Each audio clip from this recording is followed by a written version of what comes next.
Hello. Today I'm going to talk about what I think is going on with Bitcoin and its current price action. Now, this is dated material and obviously not a forecast, simply because the markets are too unpredictable for forecasts to be reliable.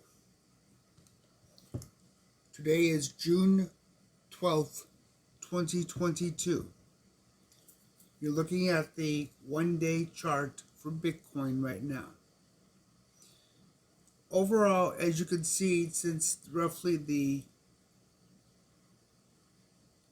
beginning of November to the middle of November until now, we have had a rather sharp market downtrend.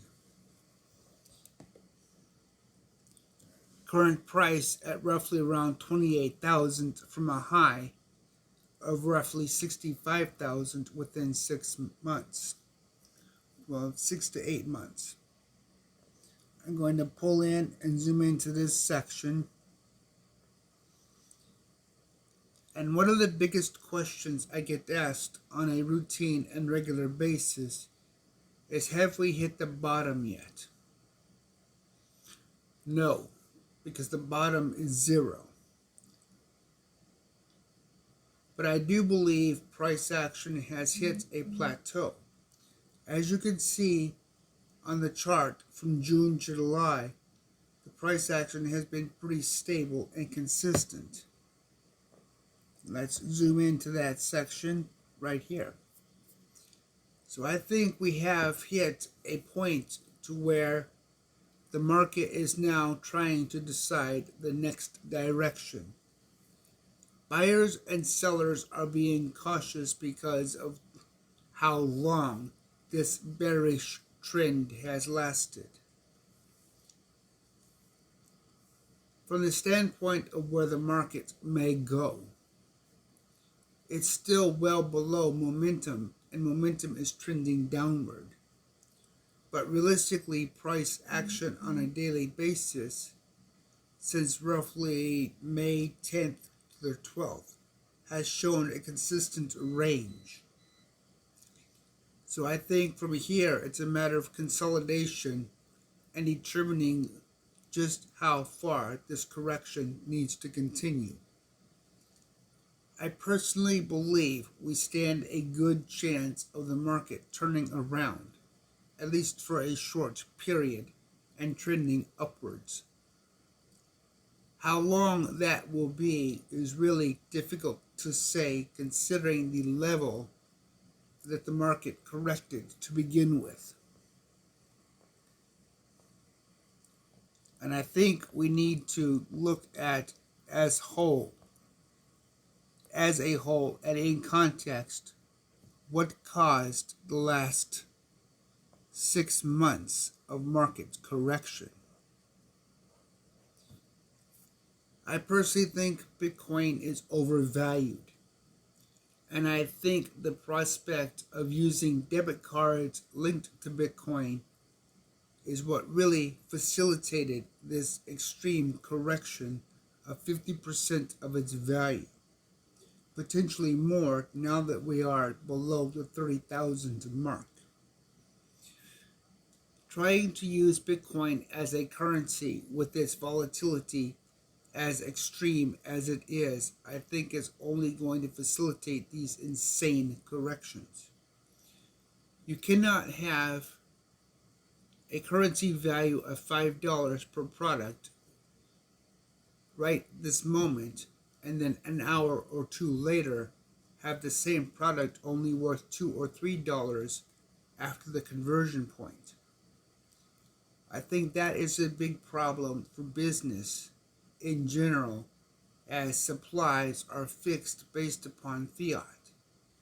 The price of a product is set, and that price doesn't fluctuate on the extreme levels as Bitcoin does. So if you were to go into a store and purchase a sandwich that's worth $5, the store owner has to be able to replenish his stock.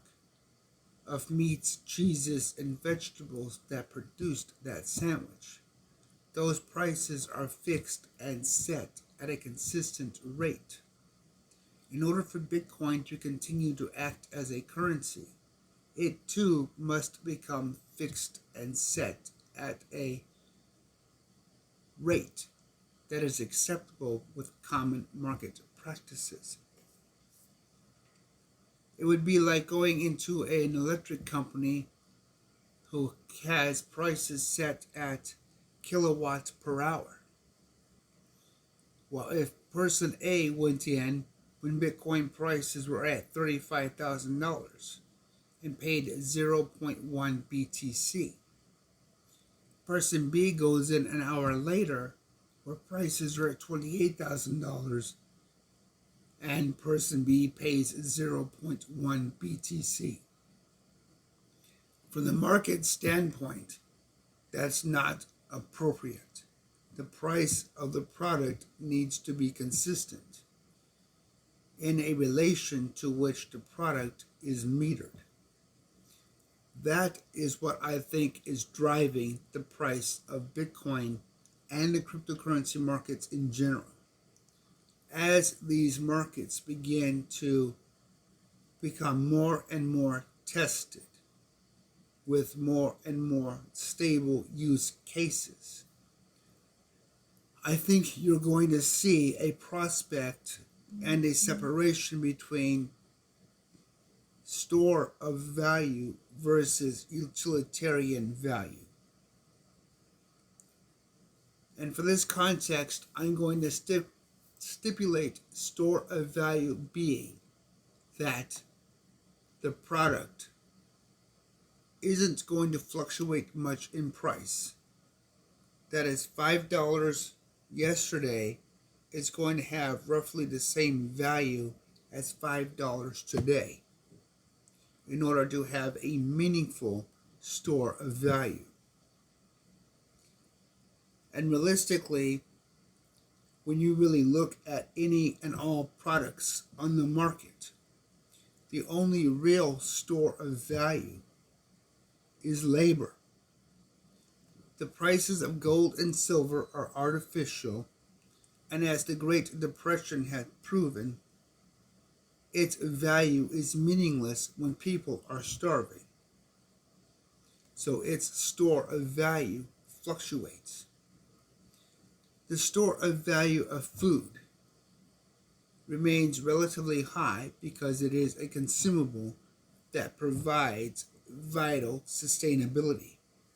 The store of value of labor is even higher because that labor can be used to grow food, harvest food, and provide services for food. This is the separation between the cryptocurrency market and really every other market out there. The cryptocurrency market does not have a legitimate store of value, but neither does the stock market or any other commodities markets. They may appreciate over time as the stock market has done for the last 100 plus years. But again, the Great Depression has shown us that the market itself is not a legitimate store of value compared to the necessity of labor. Labor is a critical store of value at all levels. Cryptocurrency isn't, even though it could potentially be a legitimate store of value. That is really the whole crux and principle behind looking at the market.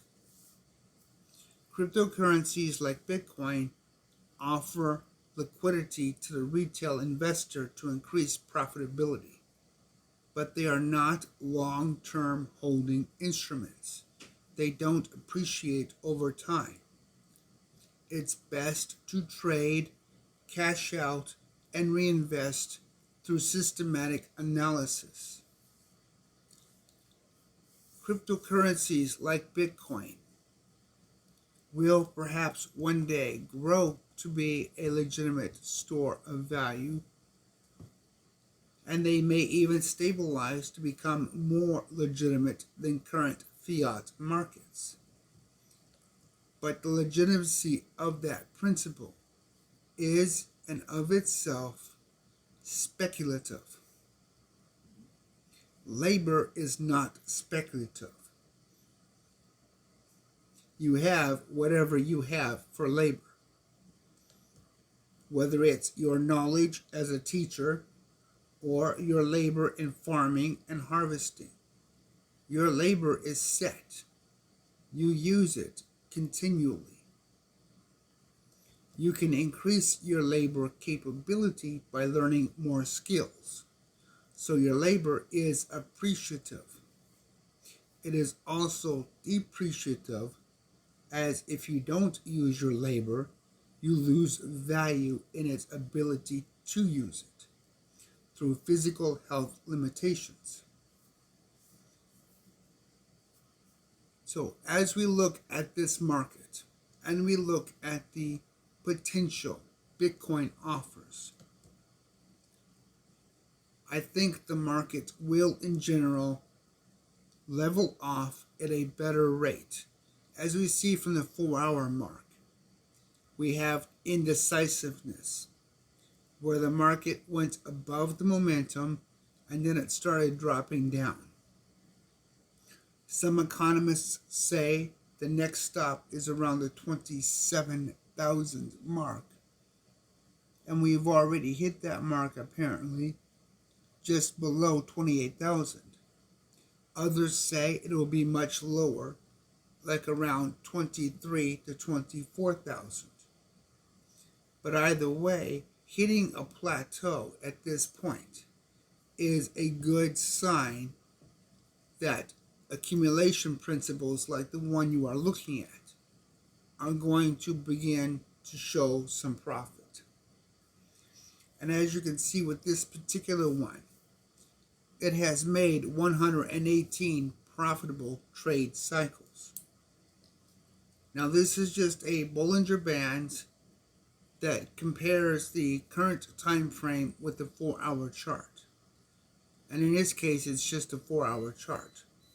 I'm using momentum to track the trend. So when the trend goes above the momentum, or I should say when price action goes above the momentum, it shows a buy signal,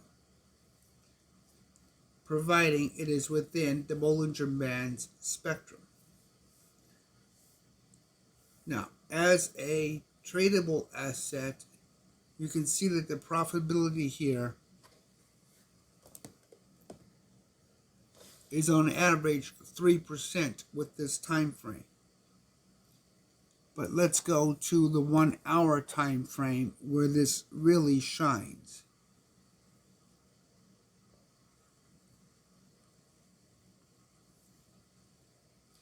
As you can see, 63 completed trades with an average profit of 2.2%. And you see the same pattern here as you do on a daily. Price action beginning to level off. This is why I think we are at a consolidation point, because multiple time frames are showing this type of consolidation, that the trending pattern is either slowing significantly or that we may be at a price action reversal point that may trend upwards. I don't believe holding is a good approach, especially with this kind of market that has occurred for the last 6 months. I think opportunistic trading is critical, and I think we are at a standpoint of looking at that process. For example, here is a perfect trade opportunity that demonstrates that.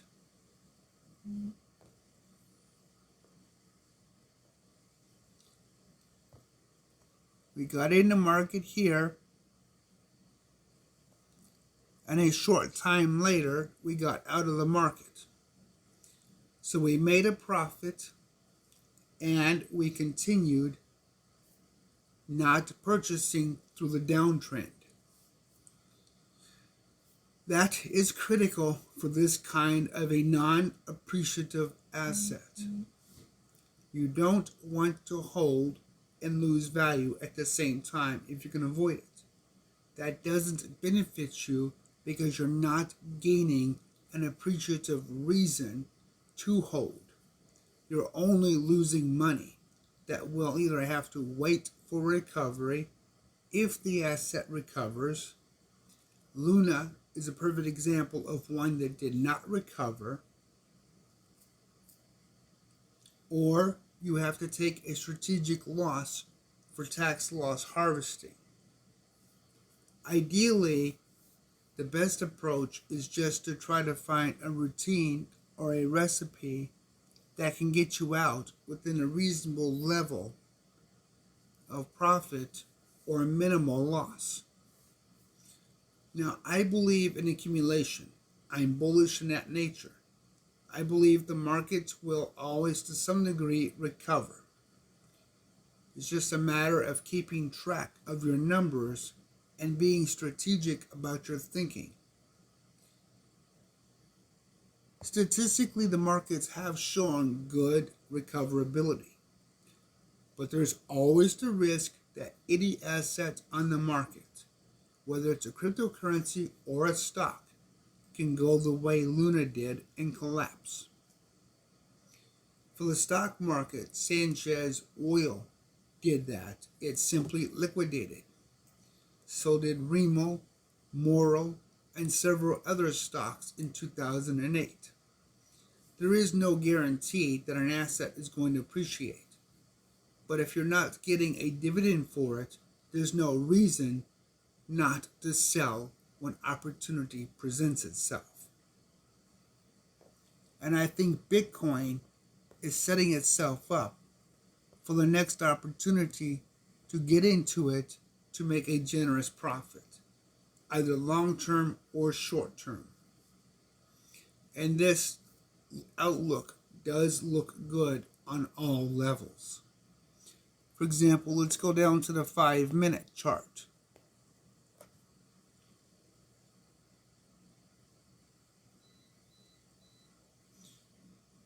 As you can see right now, it's in a trade and it's holding. So this may not necessarily be a short-term approach. So let's see what time frame does show it. Okay, this time frame shows one trade.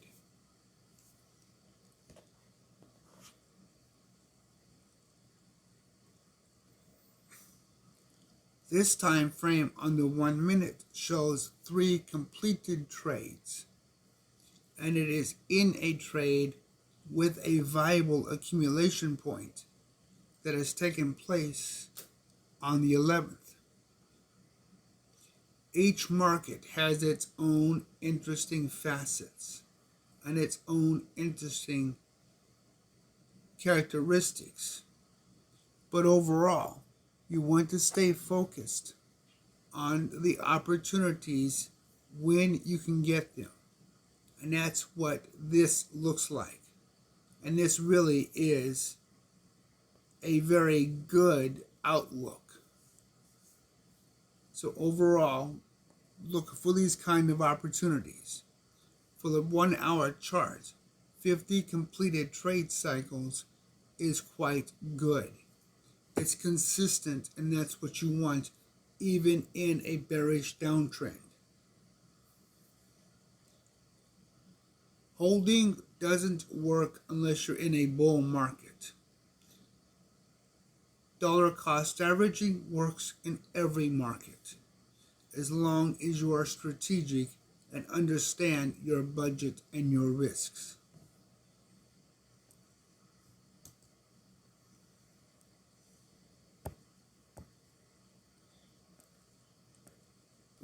Hit the right buttons here. Let's look at a few other assets to see a better pulse of the market. And as you can see, Binance coin also shows the same pattern as Bitcoin.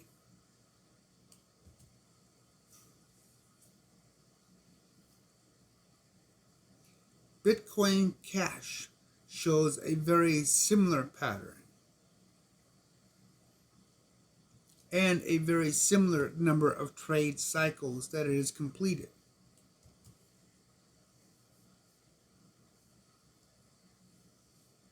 Same thing with Theta. Now, this doesn't mean that the market is magically going to shoot the $3 million or to the moon or some of the other comments I've read online. But this does mean is you have opportunities to either look at the market and get in for an accumulation or look at the market and get in for potential profit. Even Polkadot. This coin is generally not an easy coin to trade with, and even it shows the consistency of the other coins.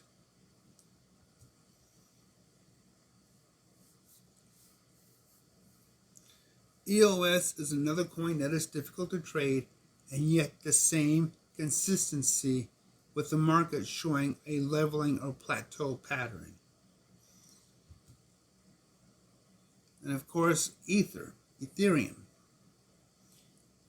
The same basic plateau pattern, although it is still showing slightly downward. But if you look at its trade cycles, it is slightly above the rest. So overall, I think the market is definitely showing a good corrective state. A state that you should be in if you can afford responsibly the budgets and the risks. So, while I do not recommend just going and blindly buying, I think you should consider your situation for the opportunity that is represented. I finally discovered YouTube Studio and its statistics. And the statistics are showing that 55% of my viewers are not subscribed. If you are one of those viewers, please subscribe. It's going to help me grow this channel and hopefully help provide a better reach to help explain the market and other facets that this channel covers. I want to try to avoid people buying in at the wrong time and showing them proper ways to look at the market. And only with your help can I achieve that. I've seen too many people be told by experts that they should put $25,000 into one position. And that's just not the right way to go. Somebody that did that on November 10th or 11th would have lost 50% of their entire value of their portfolio.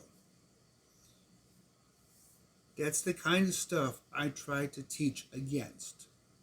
I try to show how to use the market in a meaningful and sustainable way without compromising your budget. There's no way to win every trade, even with an accumulation algorithm. There's always the risk of a loss just because of mechanical failure. But the biggest thing that leads to loss is lack of knowledge and fear of what the market is. Help me reach more people. Share this video, like it, subscribe. Thank you. Until next time.